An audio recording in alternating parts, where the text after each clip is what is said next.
क्या आपने कभी सोचा है कि दुनिया में सबसे शक्तिशाली चीज क्या है? बंदूक, पैसा, सत्ता?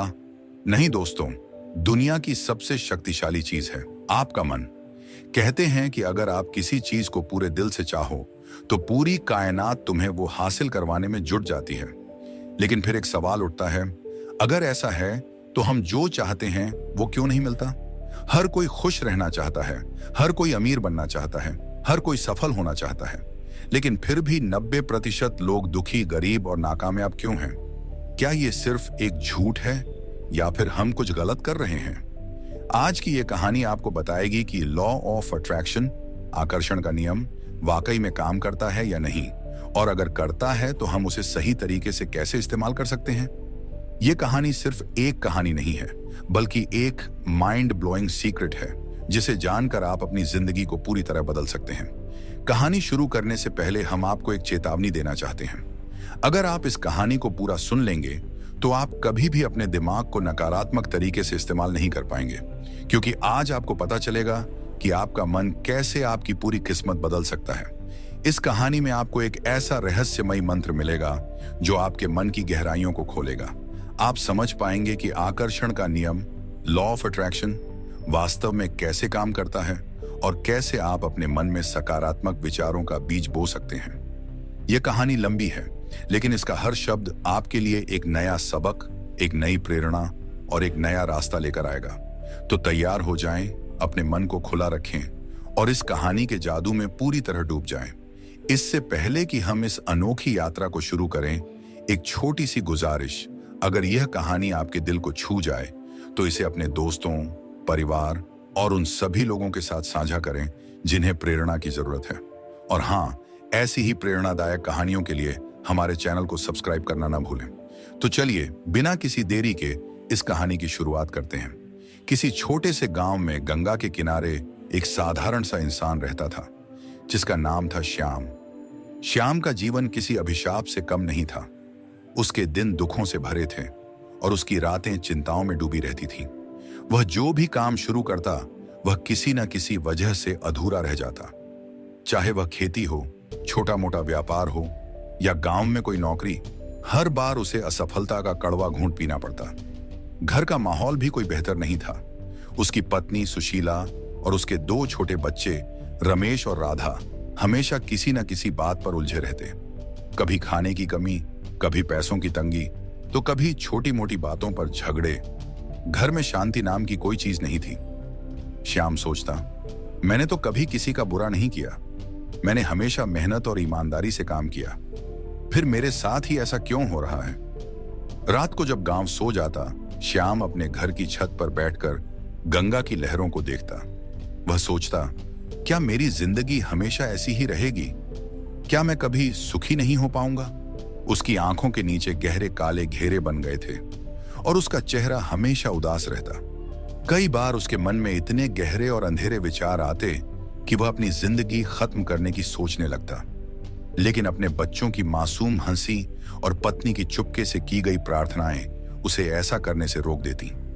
एक दिन जब श्याम का मन पूरी तरह टूट चुका था, उसने ठान लिया कि वह अपने दुखों से मुक्ति पाकर रहेगा।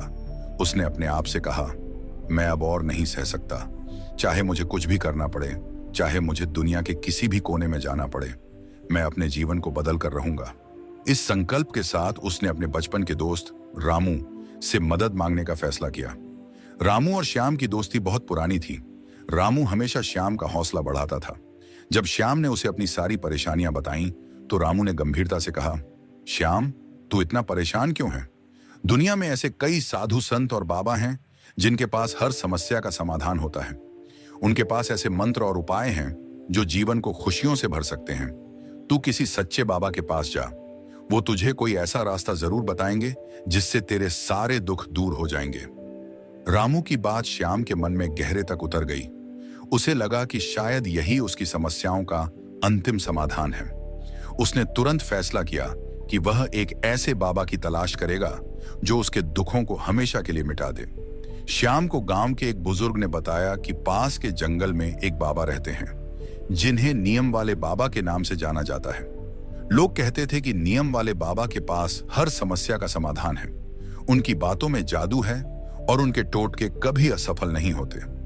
श्याम बिना देर किए जंगल की ओर चल पड़ा। वहां पहुंचकर उसने देखा कि नीम वाले बाबा एक विशाल नीम के पेड़ के नीचे ध्यान मग्न बैठे हैं। उनके चारों ओर कुछ भक्त बैठे थे जो उनकी बातों को बड़े ध्यान से सुन रहे थे। श्याम ने हिम्मत जुटाकर बाबा के सामने अपनी सारी परेशानियां रखी। उसने कहा, बाबा, मेरा जीवन दुखों से भरा है। मैं कुछ भी करने को तैयार हूं, बस मुझे मेरे दुखों से मुक्ति दिला दीजिए। बाबा ने आंखें खोली और श्याम को गौर से देखा। फिर बोले, बेटा, तेरे दुखों का कारण है बुरी नजर। तेरे घर पर किसी ने जादू टोना किया है। तुझे एक टोटका करना होगा। हर अमावस की रात को अपने घर के मुख्य द्वार पर 7 नींबू और 7 ही हरी मिर्चें लटका दे। साथ ही एक काले कपड़े में 7 काले तिल बांधकर उसे अपने घर के पीछे वाले पेड़ पर टांग दे। और हाँ, मेरे लिए थोड़ा दान दक्षिणा दे दे ताकि मैं तेरे लिए विशेष प्रार्थना कर सकूं। श्याम को बाबा की बातों पर पूरा भरोसा हो गया। उसने तुरंत अपनी जेब से कुछ पैसे निकाले और बाबा को दान दक्षिणा दी। फिर वह घर लौटकर टोटका शुरू करने में जुट गया। हर अमावस को वह नींबू और मिर्च लटकाता, तिल बांधकर पेड़ पर टांगता। वह पूरी श्रद्धा के साथ यह सब करता, यह सोचकर कि अब उसके दुख खत्म हो जाएंगे। लेकिन कई महीने बीत गए और उसके जीवन में कोई बदलाव नहीं आया। उल्टा उसका पैसा दान दक्षिणा में खर्च होता गया, जिससे उसकी आर्थिक स्थिति और खराब हो गई। वह निराश हो गया, लेकिन उसने हार नहीं मानी। उसने सोचा, शायद नियम वाले बाबा का टोटका मेरे लिए काम नहीं किया। मुझे किसी और बाबा के पास जाना चाहिए। कुछ दिनों बाद श्याम को एक अन्य बाबा के बारे में पता चला, जिन्हें पहाड़ी बाबा कहा जाता था। लोग बताते थे कि पहाड़ी बाबा के पास जादुई शक्तियां हैं। वे एक बार में लोगों के जीवन को बदल देते हैं। यह सुनकर श्याम के मन में फिर से उम्मीद जागी। वह पहाड़ी बाबा के पास पहुंचा, जो एक ऊंची पहाड़ी पर बने छोटे से मंदिर में रहते थे। श्याम ने अपनी सारी व्यथा बाबा को सुनाई। उसने कहा, बाबा, मैंने नियम वाले बाबा का टोटका आजमाया, लेकिन मेरे दुख कम नहीं हुए। कृपया मुझे कोई ऐसा उपाय बताएं जो मेरे जीवन को बदल दे।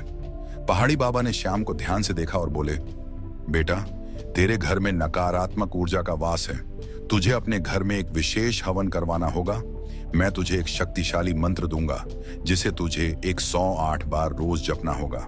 और हाँ, हवन के लिए सामग्री और दान दक्षिणा का इंतजाम कर दे। श्याम ने फिर से पूरी श्रद्धा के साथ हवन करवाया। उसने मंत्र जपे, सामग्री जुटाई और बाबा को अच्छी खासी दान दक्षिणा दी। हवन के बाद उसे लगा कि अब सब ठीक हो जाएगा, लेकिन कुछ दिनों बाद उसने महसूस किया कि उसके जीवन में कोई बदलाव नहीं आया। घर में झगड़े वैसे ही थे और उसकी आर्थिक स्थिति और बिगड़ गई। श्याम ने हार नहीं मानी। उसने कई अन्य बाबाओं और पंडितों के पास जाना शुरू किया। कोई उसे ताबीज पहनने को कहता, कोई रुद्राक्ष की माला जपने को कहता, तो कोई घर में विशेष पूजा करवाने को कहता। एक बाबा ने तो उसे 7 दिन तक उपवास करने और हर दिन एक विशेष मंदिर में 108 परिक्रमा करने को कहा। श्याम हर बार पूरी मेहनत और श्रद्धा के साथ सारे उपाय करता। वह सोचता, शायद यह उपाय मेरे लिए काम करेगा, लेकिन हर बार नतीजा वही, निराशा। उसके पास जो थोड़ा बहुत पैसा था, वो भी दान दक्षिणा, पूजा पाठ और टोने टोटकों में खर्च हो गया। अब वह पहले से भी ज्यादा परेशान और दुखी हो गया था। उसे लगने लगा कि शायद उसके जीवन में दुखों का अंत कभी नहीं होगा। वह सोचता, क्या मैंने कोई बहुत बड़ा पाप किया है जिसकी सजा मुझे इस जन्म में मिल रही है? उसका मन इतना टूट चुका था कि वह अब किसी पर भरोसा नहीं कर पाता था। एक दिन जब श्याम पूरी तरह हताश हो चुका था, वह अपने दोस्त रामू से फिर मिला। उसने रामू को अपनी सारी कोशिशें और असफलताएं बताईं। उसने कहा, रामू, मैंने हर रास्ता आजमा लिया। मैंने इतने बाबाओं के पास जाकर देख लिया, लेकिन मेरे दुख कम होने के बजाय और बढ़ गए। अब मुझे कुछ समझ नहीं आता कि मैं क्या करूं। रामू ने श्याम का कंधा थपथपाया और बोला, श्याम, तू हार मत मान। मैं तुझे एक ऐसे बाबा के बारे में बताता हूं जो बाकी सबसे अलग हैं। उन्हें सच्चे बाबा के नाम से जाना जाता है। वे न तो दान दक्षिणा लेते हैं, न ही कोई टोना टोटका बताते हैं। लोग कहते हैं कि उनके पास सच्चा ज्ञान है जो जीवन को हमेशा के लिए बदल देता है। यह सुनकर श्याम के मन में एक नई उम्मीद जागी। उसे लगा कि शायद यही वह बाबा हैं जो उसके दुखों को खत्म कर सकते हैं। उसने तुरंत सच्चे बाबा के पास जाने का फैसला किया। सच्चे बाबा एक छोटे से आश्रम में रहते थे, जो गांव से कुछ दूरी पर गंगा के किनारे एक घने जंगल के बीच में था। श्याम जब वहां पहुंचा तो उसने देखा कि बाबा एक विशाल बरगद के पेड़ के नीचे ध्यान मग्न बैठे हैं। उनके चेहरे पर एक अनोखी शांति थी जो देखते ही मन को सुकून देती थी। उनके चारों ओर कुछ पक्षी चहचहा रहे थे और हवा में एक मीठी सी सुगंध थी। श्याम चुपचाप उनके सामने बैठ गया और उनके ध्यान से बाहर आने का इंतजार करने लगा। थोड़ी देर बाद बाबा ने आंखें खोली और श्याम को देखा।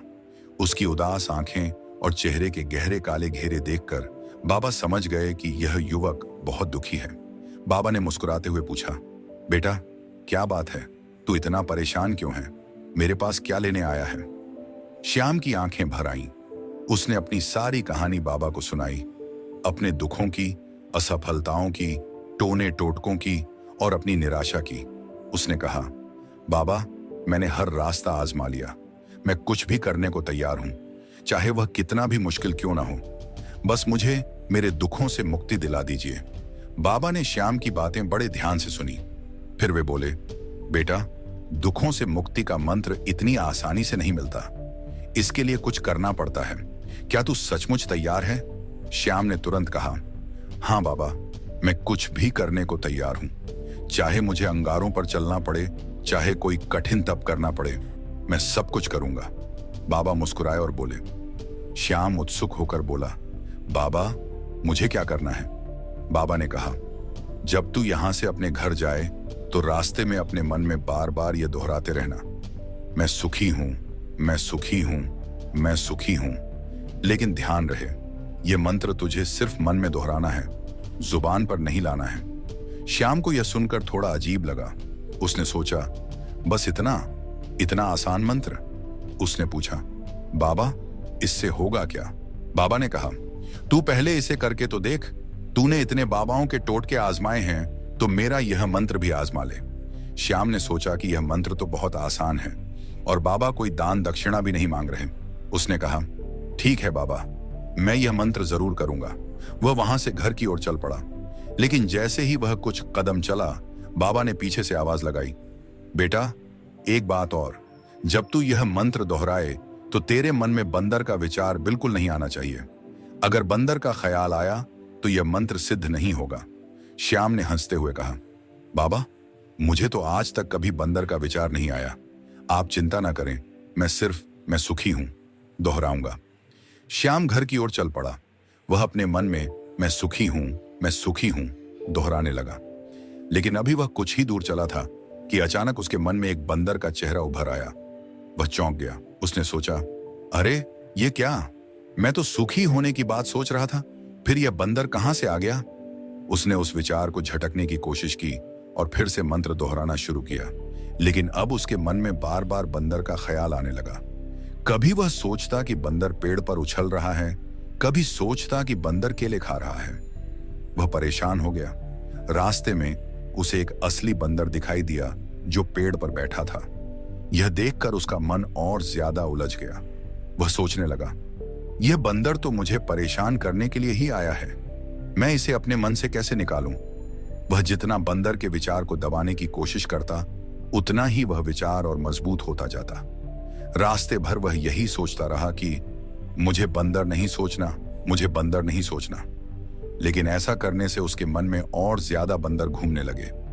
जब श्याम घर पहुंचा तो वह पूरी तरह से परेशान था। उसने अपनी पत्नी सुशीला से कहा, सुन, मुझे खाने में कुछ जल्दी दे, और हां, कोई बंदर वाला खाना मत देना। सुशीला चौंक गई और बोली, क्या बकवास कर रहे हो? बंदर वाला खाना क्या होता है? श्याम को अचानक एहसास हुआ कि उसने क्या बोल दिया। वह सिर पकड़कर बैठ गया और सोचने लगा, यह क्या हो गया मुझे? मैं तो सुखी होने का मंत्र जप रहा था, लेकिन मेरे मन में तो सिर्फ बंदर ही बंदर घूम रहे हैं। उस रात श्याम सो नहीं पाया। वह बार बार करवटें बदलता रहा। उसके मन में कभी सुखी होने का मंत्र आता तो कभी बंदर का चेहरा। वह सोचता, आज तक मुझे कभी बंदर का ख्याल नहीं आया, फिर आज ये क्या माया है कि हर जगह मुझे बंदर ही दिखाई दे रहे हैं। अगली सुबह श्याम फिर से सच्चे बाबा के पास पहुंचा। वह बाबा के चरणों में गिर पड़ा और बोला, बाबा ये क्या चमत्कार है? आपने कहा था कि बंदर का विचार नहीं आना चाहिए, लेकिन तब से मेरे मन में तो सिर्फ बंदर ही बंदर घूम रहे हैं। मैं तो आपके पीछे पेड़ पर भी बंदर देख रहा हूं। कृपया मुझे बताएं कि यह हो क्या रहा है। बाबा हंसने लगे। उन्होंने कहा, बेटा, यह मन का जाल है। मन की माया को समझना इतना आसान नहीं है। बंदर तो तेरे रास्ते में पहले भी थे। ये पेड़, ये जंगल, ये सारी चीजें पहले भी थीं, लेकिन तब तू इन्हें नहीं देखता था, क्योंकि तेरा ध्यान सिर्फ अपने दुखों पर था। बाबा ने आगे समझाया, जब मैंने तुझसे कहा कि बंदर का विचार नहीं लाना, तो तूने उसी विचार को अपने मन में पकड़ लिया। तू जितना उससे दूर भागने की कोशिश करता, उतना ही वह तेरे मन में गहरा उतरता गया। यही मन का नियम है, यही आकर्षण का नियम है। हम जिस चीज के बारे में सबसे ज्यादा सोचते हैं, वही हमारे जीवन में आकर्षित होती है। तू अपने दुखों से छुटकारा पाना चाहता है, लेकिन तू दिन रात सिर्फ दुखों के बारे में ही सोचता है।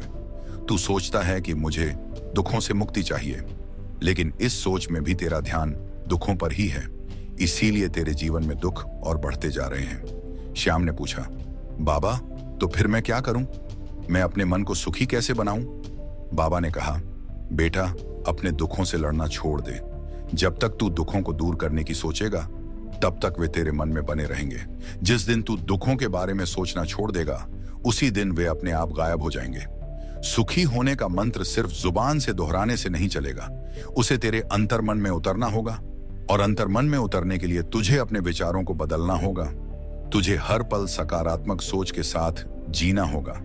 जब तू हर चीज में अच्छाई देखना शुरू करेगा, जब तू हर परिस्थिति में सुख ढूंढेगा, तब तेरा मन अपने आप सुखी हो जाएगा। बाबा ने आगे कहा, यह सिर्फ सुख दुख की बात नहीं है। तू अपने जीवन में जो भी चाहता है, सफलता, धन, सम्मान, वह सब तुझे अपने मन की शक्ति से मिल सकता है। लेकिन इसके लिए तुझे अपने मन को सही दिशा देनी होगी। तुझे अपने लक्ष्यों को अपने अंतर्मन में बोना होगा, और जब वे लक्ष्य तेरे अंतर्मन में जड़ें जमा लेंगे, तो कोई भी ताकत तुझे उन्हें हासिल करने से रोक नहीं पाएगी। लेकिन ध्यान रहे, यह काम आसान नहीं है। मन बहुत चंचल है, वह बार बार भटकता है। उसे काबू में करने के लिए तुझे धैर्य, अभ्यास और विश्वास चाहिए। तुझे हर दिन अपने मन को सकारात्मक विचारों से भरना होगा। तुझे हर दिन खुद को याद दिलाना होगा कि तू सुखी है, तू समृद्ध है, तू सफल है। और धीरे धीरे ये विचार तेरे अंतर्मन में उतर जाएंगे। श्याम ने बाबा की बातों को गहराई से समझा। उसने ठान लिया कि वह अब अपने दुखों के बारे में नहीं सोचेगा। उसने अपने मन को सकारात्मक विचारों से भरना शुरू किया। हर सुबह वह गंगा के किनारे जाता, सूर्य को प्रणाम करता और खुद से कहता, मैं सुखी हूं, मेरा जीवन सुंदर है, मेरे पास सब कुछ है। पहले कुछ दिन यह करना मुश्किल था। उसका मन बार बार पुरानी बातों की ओर भटकता। वह कभी अपनी पुरानी असफलताओं को याद करता, तो कभी घर की तंगी को। लेकिन श्याम ने हार नहीं मानी। वह हर बार अपने मन को वापस सकारात्मक विचारों की ओर लाता। धीरे धीरे श्याम के जीवन में बदलाव आने शुरू हुए। उसने देखा कि वह अब छोटी छोटी चीजों में खुशी ढूंढने लगा था। पहले जहां वह अपने बच्चों के शोर को झगड़ा समझता था, अब वह उसे उनकी मासूमियत लगने लगी। पहले जहां वह अपनी पत्नी की शिकायतों से चिढ़ता था, अब वह उसकी बातों को ध्यान से सुनने लगा। उसने अपने काम पर भी ध्यान देना शुरू किया। उसने खेती में नई तकनीकें आजमाई, कि बाजार में एक छोटी सी दुकान खोली जहां वह किराने का सामान बेचने लगा। वह हर काम को सकारात्मक नजरिए से करने लगा। वह सोचता, हर काम में कुछ न कुछ अच्छा है, मुझे बस उसे ढूंढना है। कुछ महीनों बाद श्याम का जीवन पूरी तरह से बदल चुका था। उसकी दुकान अच्छी चलने लगी थी। उसने अपनी खेती को भी लाभकारी बना लिया था। घर में सुख शांति थी। उसके बच्चे अब स्कूल जाने लगे थे और उनकी हंसी घर को गुलजार रखती थी। सुशीला, उसकी पत्नी, अब उसका सबसे बड़ा सहारा बन गई थी। वह दुकान में उसकी मदद करती और घर को बखूबी संभालती। श्याम ने एक दिन फिर से सच्चे बाबा के पास जाने का फैसला किया। वह बाबा के चरणों में झुका और बोला, बाबा, आपने मेरे जीवन को बदल दिया। मैं अब सुखी हूं और यह सुख मेरे मन से शुरू हुआ। बाबा मुस्कुराए और बोले, बेटा, मैंने कुछ नहीं किया, यह सब तूने खुद किया। तूने अपने मन की शक्ति को समझा और उसे सही दिशा दी। अब तू अपने जीवन का मालिक है। श्याम का बदलाव केवल उसके परिवार तक सीमित नहीं रहा। उसकी सकारात्मक सोच और मेहनत ने पूरे गांव को प्रभावित किया। लोग उसकी दुकान पर न केवल सामान खरीदने आते, बल्कि उससे प्रेरणा भी लेते। वह अक्सर लोगों को अपनी कहानी सुनाता और उन्हें सकारात्मक सोच की शक्ति के बारे में बताता। एक दिन गांव के मुखिया ने श्याम को बुलाया और कहा, श्याम, तूने अपने जीवन को तो बदला ही, अब तू हमारे गांव को भी बदल दे। हम चाहते हैं कि तू गांव की पंचायत में शामिल हो और हमें नई दिशा दिखाए। श्याम ने जिम्मेदारी को स्वीकार किया। उसने गांव में कई सुधार किए। उसने स्कूल की मरम्मत करवाई, गांव में एक छोटा सा पुस्तकालय खोला और किसानों को नई खेती की तकनीकों के बारे में सिखाया। उसकी मेहनत से गांव धीरे धीरे समृद्ध होने लगा। समय के साथ श्याम की ख्याति गांव से बाहर भी फैलने लगी। लोग दूर दूर से उससे मिलने आने लगे। वे उससे पूछते, श्याम भाई, तुमने इतना बड़ा बदलाव कैसे किया? श्याम हमेशा यही जवाब देता, यह सब मेरे मन की शक्ति का कमाल है। मैंने अपने दुखों से लड़ना छोड़ दिया और सुख को अपनाया। मैंने अपने मन में सकारात्मक विचारों का बीज बोया और आज वही बीज एक विशाल वृक्ष बन चुका है। कई साल बाद श्याम एक बार फिर सच्चे बाबा के पास गया। अब वह एक आत्मविश्वास से भरा, सुखी और समृद्ध इंसान था। उसने बाबा को प्रणाम किया और कहा, बाबा, आपने मुझे न केवल सुखी बनाया बल्कि मुझे जीवन का असली मकसद भी दिखाया। मैं अब दूसरों को प्रेरित करना चाहता हूं। मैं चाहता हूं कि हर इंसान अपने मन की शक्ति को पहचाने। बाबा ने श्याम को आशीर्वाद दिया और कहा, बेटा, तू अब एक दीपक बन चुका है जो दूसरों के जीवन में उजाला फैलाएगा। जा और दुनिया को बता कि मन की शक्ति से कुछ भी असंभव नहीं है। यह कहानी हमें सिखाती है कि हमारा मन एक शक्तिशाली उपकरण है, लेकिन यह तलवार की तरह दोधारी भी है। अगर हम अपने मन को नकारात्मक विचारों से भर देंगे तो हमारा जीवन दुखों से घिर जाएगा, लेकिन अगर हम इसे सकारात्मक विचारों से भर देंगे तो हमारा जीवन खुशियों से भर जाएगा। आकर्षण का नियम कहता है कि हम जिस चीज के बारे में सबसे ज्यादा सोचते हैं वही हमारे जीवन में आकर्षित होती है। अगर हम दुखों के बारे में सोचेंगे तो दुख हमारे पीछे पीछे आएंगे, लेकिन अगर हम सुख, सफलता और समृद्धि के बारे में सोचेंगे तो वे चीजें भी हमारे जीवन में आएंगी। किसी भी लक्ष्य को हासिल करने के लिए हमें उसे अपने अंतर्मन में बोना होगा।